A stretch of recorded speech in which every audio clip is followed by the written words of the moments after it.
Hello everyone, तो स्वागत है आप सभी का विकास स्टडी सेंटर में। आज हम लोग इस वीडियो में आपके हिंदी क्लास 8 हिंदी के 50 एमसीक्यू क्वेश्चन को डिस्कस करेंगे, है ना। 50 मोस्ट इम्पॉर्टेंट क्वेश्चन जो आपके एग्जाम में पूछे जा सकते हैं, ठीक है, आपके एग्जाम में देखने को मिल सकते हैं। वो मोस्ट इम्पॉर्टेंट क्वेश्चन आज हम लोग डिस्कस करेंगे 50, ठीक है। तो ये वीडियो आप लोगों के लिए काफ़ी इम्पॉर्टेंट रहने वाला है। तो चलिए शुरू करते हैं इस वीडियो को।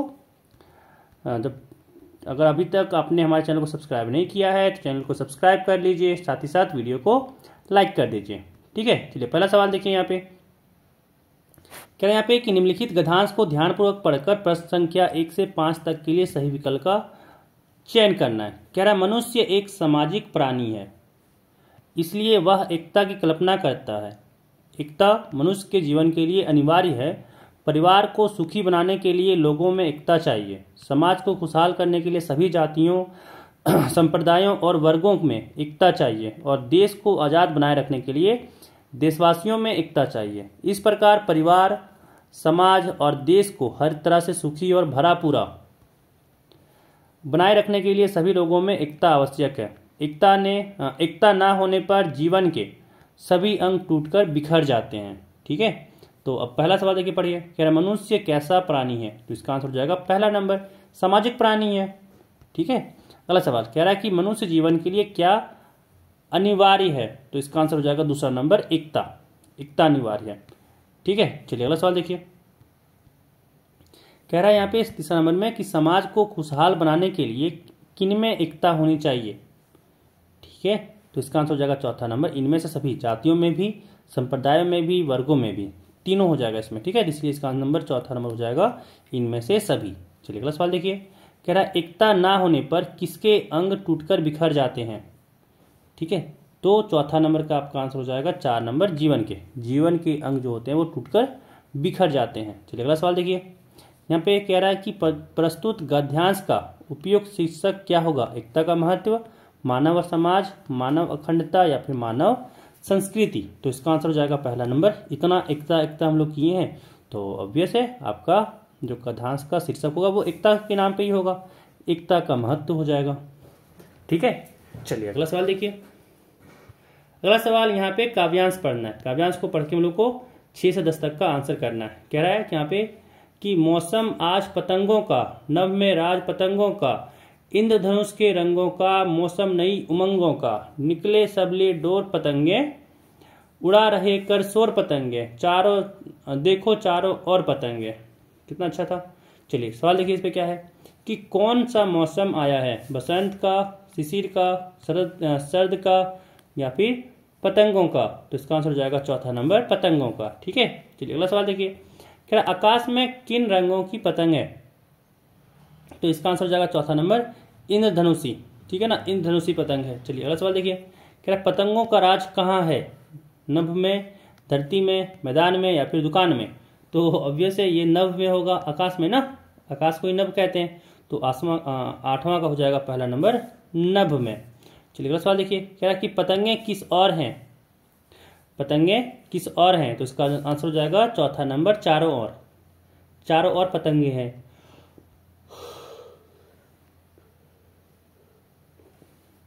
अगला सवाल यहाँ पे कह रहा है कि प्रस्तुत काव्यांश का उपयुक्त शीर्षक क्या होगा, ठीक है।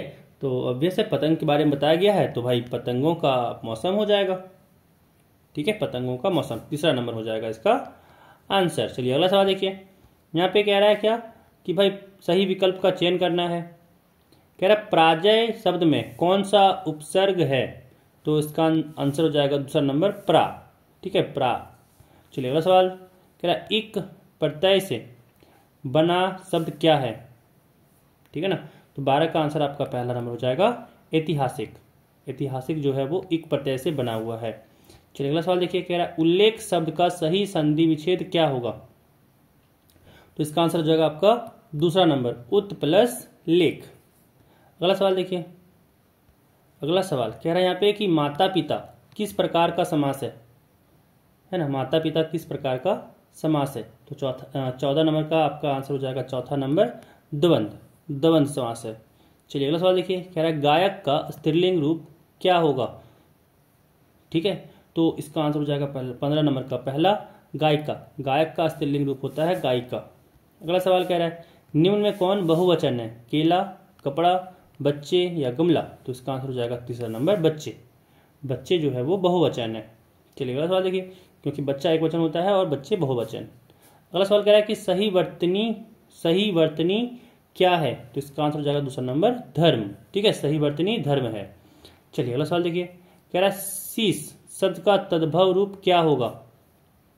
ठीक है, इसका आंसर हमका हो जाएगा चौथा नंबर सीट हो जाएगा। चलिए अगला सवाल देखिए, कह रहा है निम्न में कौन संख्यावाचक विशेषण है। कौन संख्यावाचक विशेषण है। तो इसका आंसर हो जाएगा दूसरा नंबर तीसरी मंजिल। ठीक है, तीसरी मंजिल। अगला सवाल देखिए, कह रहा जी तोड़ मेहनत करना मुहावरे का सही अर्थ क्या है। तो इसका आंसर हो जाएगा पहला नंबर अथक परिश्रम करना। अथक परिश्रम करना हो जाएगा। चलिए अगला सवाल देखिए, कह रहा है यहाँ पे कि संतोष का विलोम शब्द क्या होगा। तो इसका आंसर दूसरा नंबर हो जाएगा असंतोष। ठीक है, विलोम शब्द पूछ रहा है तो संतोष का असंतोष हो जाएगा। अगला सवाल देखिए, कह रहा है निम्न में व्यंजन वर्ण कौन है। ठीक है, निम्न में व्यंजन वर्ण कौन है। तो 22 का आपका आंसर सी हो जाएगा म। ठीक है, चलिए अगला सवाल देखिए, कह रहा है यहाँ पे अब कि कक्षा में प्रथम आने पर अपने पिता को लिखे गए पत्र के रिक्त स्थान को सही विकल्प द्वारा भरें। ठीक है, यहाँ पे भरना है इसको। यहाँ पे क्या होगा, दिया हुआ पूज्य पिताजी, फिर यहाँ पे क्या भरना है वो बताना है। मैं यहाँ कुशल मंगल हूँ और आशा करता हूँ, यहाँ पे पूरा इसको पढ़िए। इसके बाद जो खाली जगह आपको लग रहा है कि जो आपको भरना चाहिए वो भरिए। यहाँ पे आपको इसके लिए क्वेश्चन दिया गया है कि 23 नंबर में क्या होगा, 24 नंबर में क्या होगा, 25 में क्या होगा, है ना। तो देखिए पहले तो आप इसको पढ़ लीजिए, ध्यान से पढ़ लीजिए, है ना। तो क्या होता है, पूज्य पिताजी सादर प्रणाम होता है, तो यहाँ पे 23 नंबर में सादर प्रणाम होगा। उस हिसाब से आप पढ़ लीजिए। इसके बाद फिर आपको देखिए हम आंसर बता दे रहे हैं, आप देखिए मिला के कि आप यही सोचे थे कि नहीं सोचे थे। ठीक है, तो 23 का आपका आंसर यहाँ पे हो जाएगा पहला नंबर सादर प्रणाम। ठीक है, 23 का आपका हो जाएगा पहला नंबर सादर प्रणाम। 24 में हो जाएगा दूसरा नंबर प्रसन्नता। ठीक है, देखिए 25 का आंसर 25 में हो जाएगा आपका तीसरा नंबर आशीर्वाद। अगला सवाल देखिए, अब यहाँ पे कह रहा है कि निम्नलिखित गद्यांश को ध्यानपूर्वक पढ़कर 26 से 30 तक के क्वेश्चन को हम लोग को आंसर देना है। कह रहा है उसके मुंह पर तिरस्कार की हंसी फूट पड़ी। उसने कहा तमाशा देखने नहीं दिखाने निकला हूँ, कुछ पैसे ले जाऊंगा तो माँ को पथ्य दूंगा। मुझे शरबत ना पिलाकर आपने मेरा खेल देखकर मुझे कुछ कुछ दे दिया होता तो मुझे अधिक प्रसन्नता होती। मैं आश्चर्य से उस 13-14 वर्ष के लड़के को देखने लगा। हाँ बाबूजी, मैं सच कहता हूँ, माँ जी बीमार है इसलिए मैं नहीं गया। कहाँ? जेल में। जब कुछ लोग खेल तमाशा देखते ही हैं तो मैं क्यों ना तमाशा दिखाकर माँ की सेवा करूँ और अपना पेट भरूँ, है ना। तो यहाँ पे कह रहा है प्रस्तुत गद्यांश किस पाठ से लिया गया है। तो इसका आंसर हो जाएगा दूसरा नंबर छोटा जादूगर। ठीक है, छोटा जादूगर। चलिए अगला सवाल देखिए, कह रहा है कौन पैसा कमाना चाहता है ना। तो इसका आंसर हो जाएगा आपका तीसरा नंबर छोटा जादूगर। छोटा जादूगर पैसा कमाना चाहता है। अगला सवाल देखिए, कह रहा है लेखक ने लड़के की मदद कैसे की। तो इसका आंसर हो जाएगा पहला नंबर शरबत पिलाकर। ठीक है, शरबत पिलाकर। चलिए अगला सवाल देखिए, कह रहा है लड़का कितने वर्ष का था।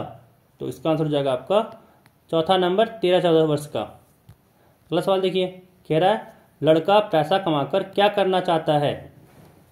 ठीक है, तो इसका आंसर हो जाएगा आपका तीसरा नंबर माँ की सेवा करना चाहता है। अगला सवाल देखिए, कह रहा सम्राट अशोक किस पर विजय पाना चाहते थे। ठीक है, तो आपका इसका आंसर हो जाएगा दूसरा नंबर कलिंग पर। कलिंग पर विजय पाना चाहते थे। कह रहा किस पाठ में दिव्यांग महिला के धैर्य, दृढ़ इच्छा शक्ति एवं सफलता के बारे में बताया गया है। ठीक है, तो इसका आंसर आपका हो जाएगा 32 का तीसरा नंबर अपराजिता। अगला सवाल देखिए, कह रहा है हुंडरू का जलप्रपात किस नदी पर है। तो इसका आंसर हो जाएगा आपका चौथा नंबर स्वर्ण रेखा। ठीक है, स्वर्ण रेखा। अगला सवाल देखिए, अगला सवाल यहाँ पे कह रहा है कि हमारे आचरण पर किसका गुप्त प्रभाव पड़ता है। तो इसका आंसर हो जाएगा तीसरा नंबर संगति का। ठीक है, संगति का असर पड़ता है। चलिए अगला सवाल देखिए, कह रहा है मरांग गोमके का क्या अर्थ है? तो इसका आंसर हो जाएगा पहला नंबर महान पुरुष। महान पुरुष होता है इसका अर्थ। चलिए अगला सवाल देखिए, कह रहा है कि महाराजा छत्रसाल कहाँ के राजा थे? तो इसका आंसर हो जाएगा दूसरा नंबर बुंदेलखंड के थे। ठीक है, बुंदेलखंड के थे। अगला सवाल देखिए, कह रहा है अमरूद का पेड़ अंततः क्यों काटा गया? तो इसका आंसर हो जाएगा पहला नंबर अंधविश्वास के कारण। ठीक है, अंधविश्वास के कारण काटा गया। अगला सवाल देखिए, कह रहा है विद्यालय में बाल संसद के सभी मंत्रियों के कार्यों की देखरेख करने का काम किस मंत्री का होता है? तो 38 का आपका आंसर हो जाएगा चौथा नंबर प्रधानमंत्री। ठीक है, प्रधानमंत्री। अगला सवाल देखिए, यहां पे कह रहा है कि निम्नलिखित काव्यांश को ध्यानपूर्वक पढ़कर प्रश्न संख्या 39 से 41 तक के लिए सही विकल्प का चयन करें। ठीक है, कह रहा है चाह नहीं मैं सुरबाला के गहनों में गूथा जाऊं, चाह नहीं प्रेमी माला में बिन प्यारी को ललचाऊं, चाह नहीं सम्राटों के सव हे हरि डाला जाऊं, चाह नहीं देवों के सर पर चढ़ूं, भाग्य पर इठलाऊं। यहाँ पे कह रहा है कि प्रस्तुत काव्यांश किस कविता से ली गई है? तो इसका आंसर हो जाएगा दूसरा नंबर पुष्प की अभिलाषा।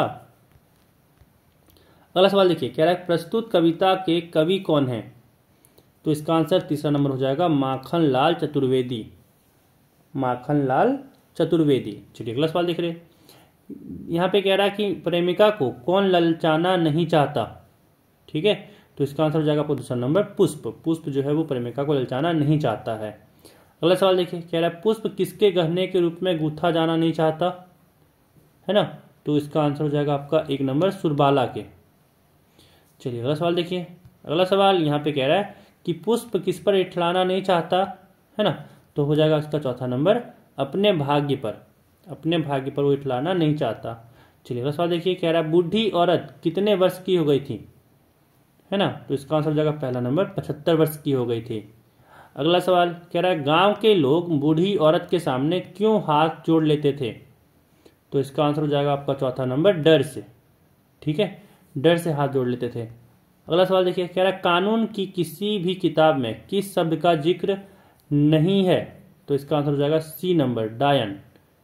तीसरा नंबर हो जाएगा डायन। ठीक है, 46 का तीसरा डायन हो जाएगा। अगला सवाल देखिए, कह रहा भरत के आग्रह करने पर श्री राम ने उन्हें क्या दिया? तो इसका आंसर हो जाएगा दूसरा नंबर खड़ाऊ है ना? खड़ाऊ क्या होता है? तो लकड़ी का चप्पल, लकड़ी का जैसे चप्पल बनता था पहले, तो उसे वो कहते थे खड़ाऊ। चलिए अगला सवाल देखिए, अगला सवाल यहाँ पे कह रहा है कि श्री राम को अयोध्या लौटने के लिए कौन कौन मनाने गए है ना? भाई भरत, गुरु वशिष्ठ, राजा जनक, ये तीनों के लिए गए थे। अगर आप लोग रामायण देखे होंगे तो आप लोगों को पता चलता होगा कि ये तीनों गए थे, यानी इसका आंसर हो जाएगा इनमें से सभी।